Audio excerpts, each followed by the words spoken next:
Hi folks, how are you doing this morning? I don't normally go live on my business page, but I thought I would try something new today. So if you are watching, jump on and say hi. Let me know you're watching. Send me a little like, send me a little emoji. That would be lovely. So today I thought I would jump on and talk about outside the box thinking. And the reason I'm doing this is because I'm actually giving this talk to 8,000 people in a group tomorrow. So I wanted to practice it. And there's so much wisdom in this idea of thinking outside the box that I just wanted to share it with you because I thought you might appreciate it. And this is really aimed at people who are entrepreneurs, starting a business or thinking of starting a business. Now you might be thinking, well, I talk about menopause, I talk about mindset stuff, but business is one of my passions as well. As you can see, I'm building my business at the moment and I really enjoy business and marketing and communication and all that sort of stuff. Hi Paula. So I thought I would think outside the box myself and bring you some wisdom. So I was quite passionate about this idea of thinking outside the box because I see a lot of people being quite negative about COVID-19 and about the restrictions and about the limitations.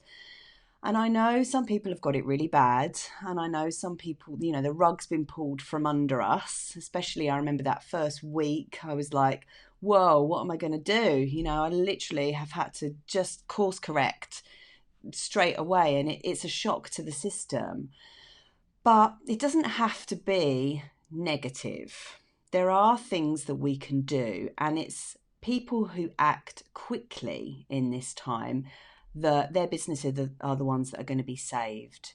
So it's about not freaking out. It's about looking at the problem and being really, really solution focused and actually grabbing the bull by the horns, grabbing the opportunity. Now, I am a big opportunist.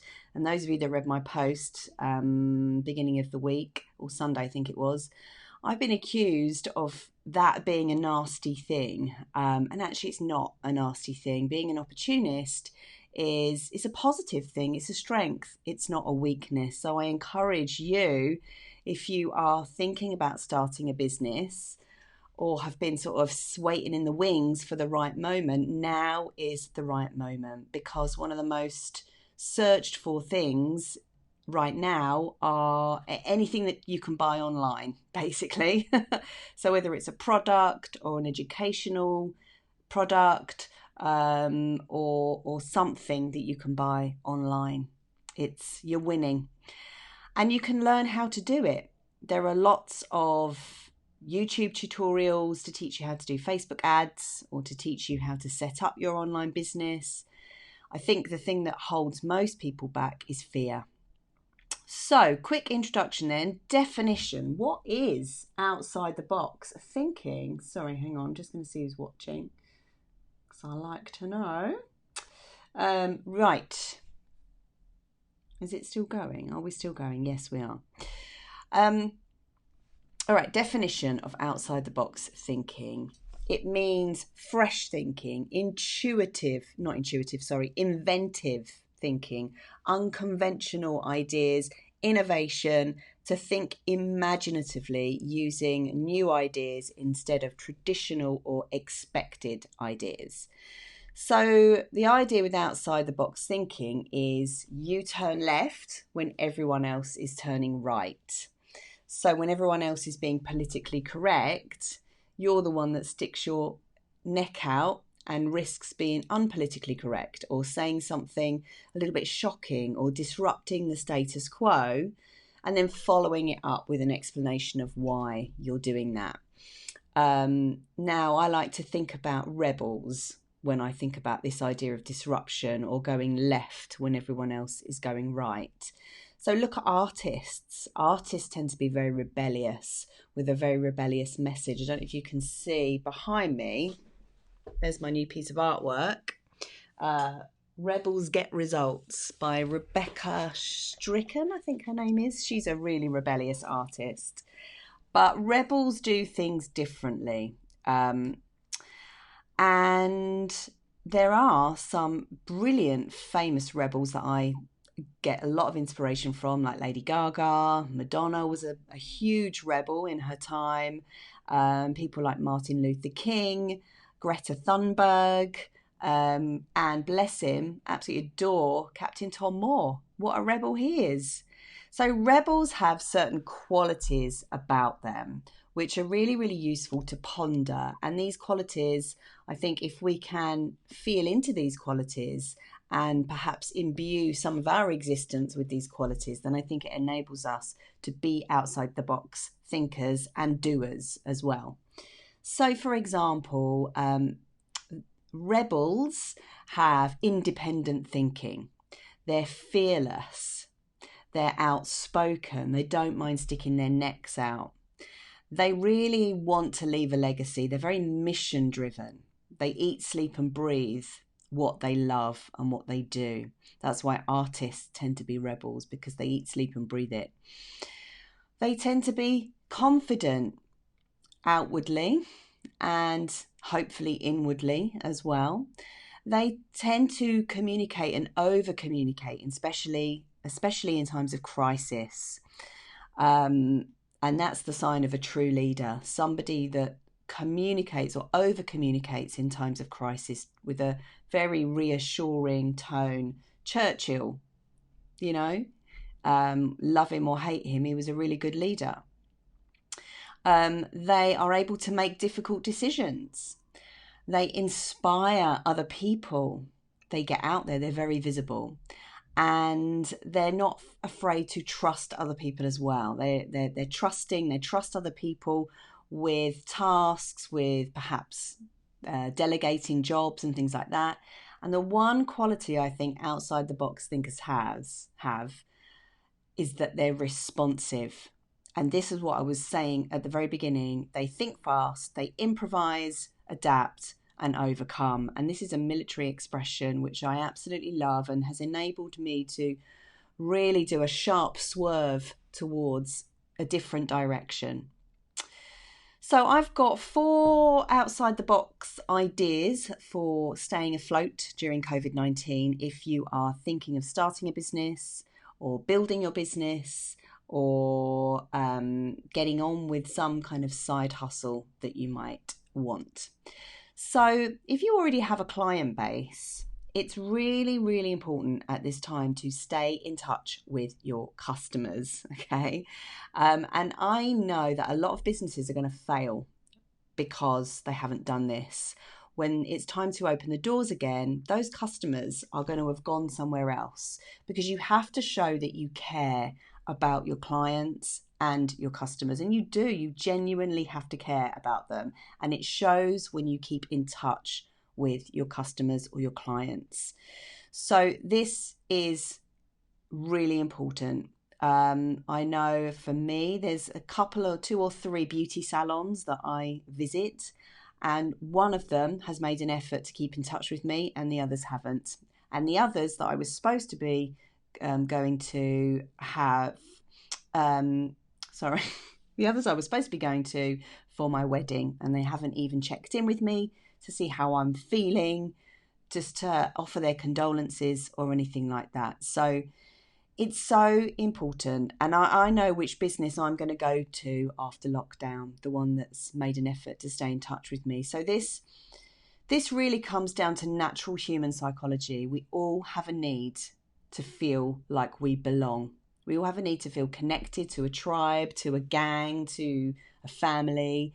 And if a business or a company is making the effort to reach out to us to show us that they value us and our business, then we're going to feel like part of that gang, and that's going to make us feel, really cool.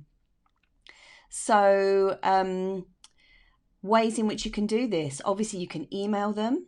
You can do Facebook Lives, you can post content, you can send direct messages, you can send good old-fashioned letters to your customers. It really depends what your business is, but it's about looking for content that's relevant and looking for ideas and concepts that are relevant at this time. So it's about speaking to their their emotions, really.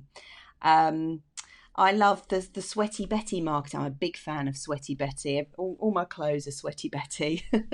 And their marketing, they've just done a 180 on their marketing. They're now talking about the Zoom call, the nights in, and things like that, and how to get comfortable whilst working from your desk and jumping into action from your desk.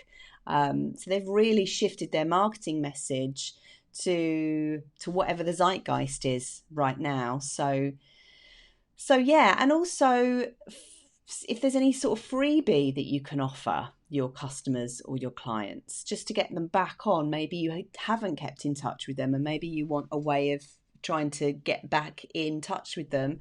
Maybe offering some kind of freebie that you can create depending on what your business is.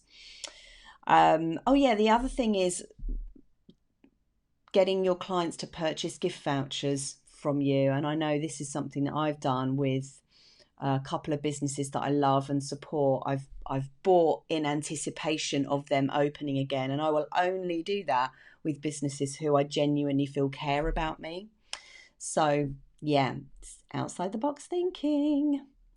Okay, the second way you can think outside the box is to build new relationships.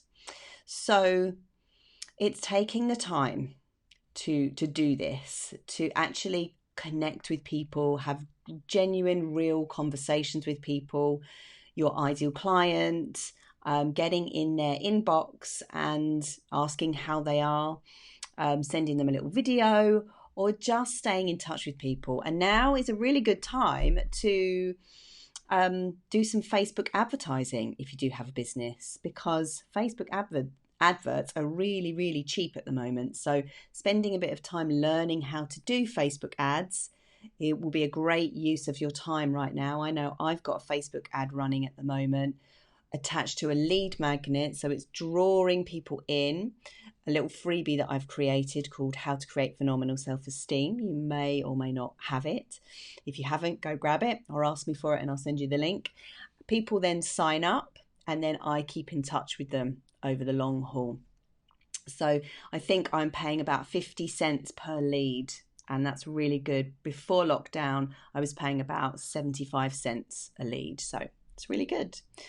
And the message is in all of your comms, be consistent, show up every week, every day if you can, putting something out to stay front of mind. Even if you are a bricks and mortar business, find a way to get your message out there. I do have it and it's awesome. Thanks, Paula. You're my number one fan. Even if you're a bricks and mortar business, I will imagine you've got an email list. If you haven't got an email list, then start building an email list. I use Mad Mimi. It's really inexpensive. It's so easy to use. I much prefer it to MailChimp. I couldn't get my head around MailChimp. And it's cheap. I think I pay like $10 a month. And it's very easy to integrate with other platforms, with Facebook and things like that. So yes, consistently show up, consistently messaging people with value. This isn't just about going, hi, I've got this. Do you want to buy it? No, that doesn't work. I've seen that done many, many times, and that does not work. Excuse me. It doesn't work. People just delete. It's so easy for people to delete. You really need to give them a reason to read your message, some kind of inspirational message, usually a story. You got to pull on people's heartstrings. This isn't just about giving them information. We can get information from anywhere off the web. It's about using real life stories and metaphors and analogies. Yeah, Paula, MailChimp is confusing. Try Mad Mimi. It's a lovely company, really lovely. They're always at the end of a chat box as well. Okay, number 3 then. This is really about understanding what is driving the market at the moment. And I got this from one of my mentors called Rob Moore. And he got this from Tier 11 marketing agency. And the top things that are being searched for at the moment are immune boosting, stress reduction, productivity and organization, working from home, what to do with extra family time, and selling anything online. So immune boosting could be things like nutrition, recipes, supplements, exercise, and anything to do with how the body works.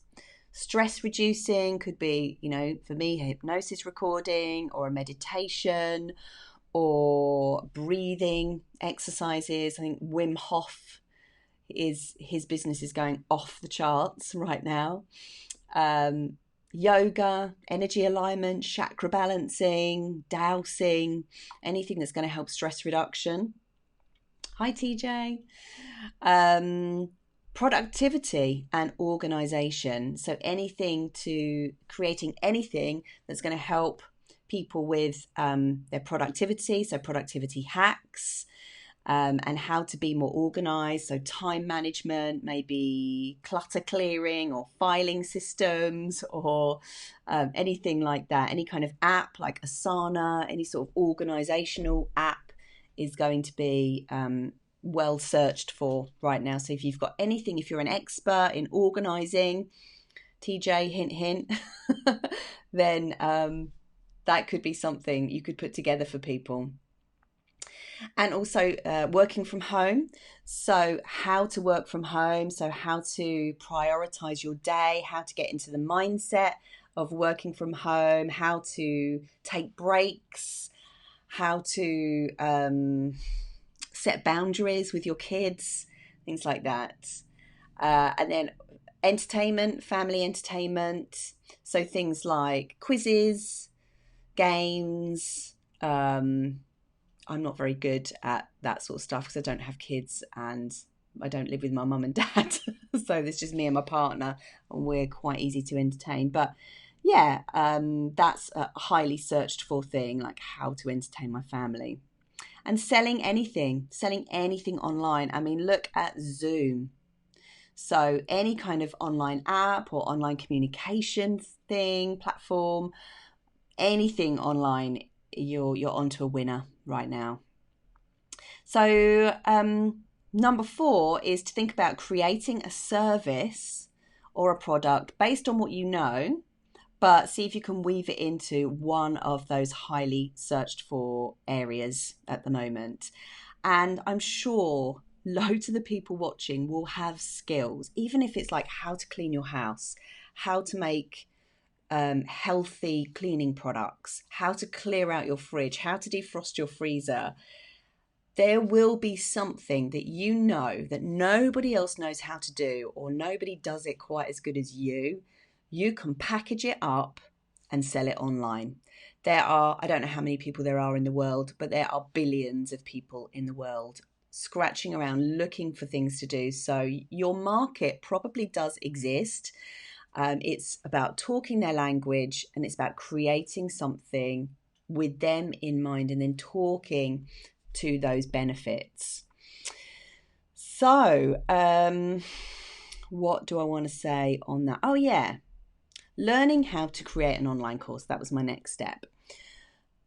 Now for me, I'm creating an online course at the moment and it's something that I've wanted to do for ages, and I'm not doing it very quickly at the moment, but I'm doing it very thoroughly because I want to get it right. And I have been following this amazing lady who's a friend of mine, actually, and I've seen her grow. She had a bricks and mortar beauty salon. She has a bricks and mortar beauty salon, which is closed at the moment. But, her marketing is outstanding, and she is a coach and she has created an online course as well. And I've trained with her to learn how to launch my online business. So if you want to know who she is, drop me a direct message. I'm going to be completely transparent with you. If I recommend her clients, I get paid. So if you are in the market for an online course which teaches you how to create an online course, and you're in the wellness business, why don't you drop me a DM and I will let you know, and I will make a note of your name and I will send you over to her. She's got a podcast. You can tap into what she does. You can tap into all her free content, excuse me, so that you can get to know her. I'd love to know what software you used for the webinar. Well, I'm going to tell you, TJ, it's Ecamm. So I have a webcam and I have a microphone and I have software called Ecamm, and I think I pay like $130 a year for it. I created all of my slides on Canva. You probably know about Canva. And then you can import your slides into Ecamm. It's a little bit more involved than what I originally thought. I'm doing this through Ecamm right now, and that's why you can see the little overlay there. Yeah, there's an online community. They have a Facebook group where you can bounce ideas off of or learn or ask questions, but there's plenty of videos on YouTube. They're a relatively new company, but they're trying really, really hard at the moment they're building their business at the rate of knots, and it's really professional live software. So I love it. So that is that. So my only last thing to say is, I think a lot of us do have outside the box ideas. So I don't know about you, but when I'm in the shower or when I'm going for a walk, I have so many ideas. And once I open that floodgate, they never stop, right? They just come, and then I have to stop the gate. Have to put a damn wall up. But what stops people from actually taking action is fear, and not realizing that they have the power to put themselves out there. Let me just read this comment. Gotcha. I've used it, but I don't remember that you could move the presenter pics around during the broadcast. Yeah, I didn't know that you could do that either. I just sort of fluked it, but yeah. Have another look, have another go at it. They've obviously developed it now, so that's good. So facing fears. So many people that I speak to have fears around technology, and for me, that used to be the case as well. But honestly, in truth, you can Google anything. You can find out anything on YouTube. You can find out anything online, and you can always ask me what technology I use as well. But really, it's about having the courage to be more visible in terms of being an outside the box thinker, and just knowing that you are okay. So this is how my work with my clients tends to come in. They come to me with these businesses or these business ideas, usually at menopause, because we're changing in that time. And they're like, I just can't push through to the other side. There's fear stopping me posting on social media. And TJ, kudos to you, my love, for your picture on the Menopause Mindset Facebook group, your before and after. I'm so proud of you, and we're having a conversation later. So I'm going to big up you then.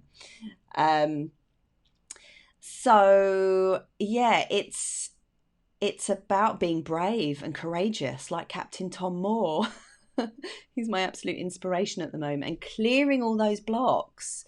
Because if you wait forever, if you wait for when you are feeling more confident, you'll be waiting forever. The truth is, you've got to get out, you've got to go online, you've got to get in front of that camera. If you looked at my first Facebook Live, in fact, you can. If you go into the group, the Growth Compass, and go click on videos, you will see one or two of my first ever Facebook Lives. And honestly, I'm not joking. You can tell I was nervous. You can tell I didn't really know what I was doing. It wasn't flowing. It wasn't natural. It was all very, very pre-structured.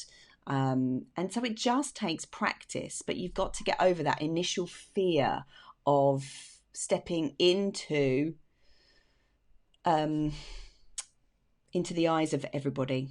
that's watching you, and people are on your side. People want the product that you have or the service that you have. There's such a need. If you're solving a problem, there will be a need for it. And who are you? Who are you to stay small and not let the world have your solution?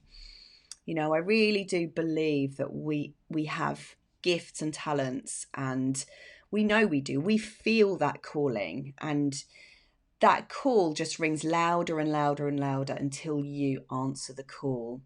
So have the courage, take a deep breath, ask me anything. I'm here for you. I'll always support you no matter what it is. If I can, if I've got an answer, I will give it to you.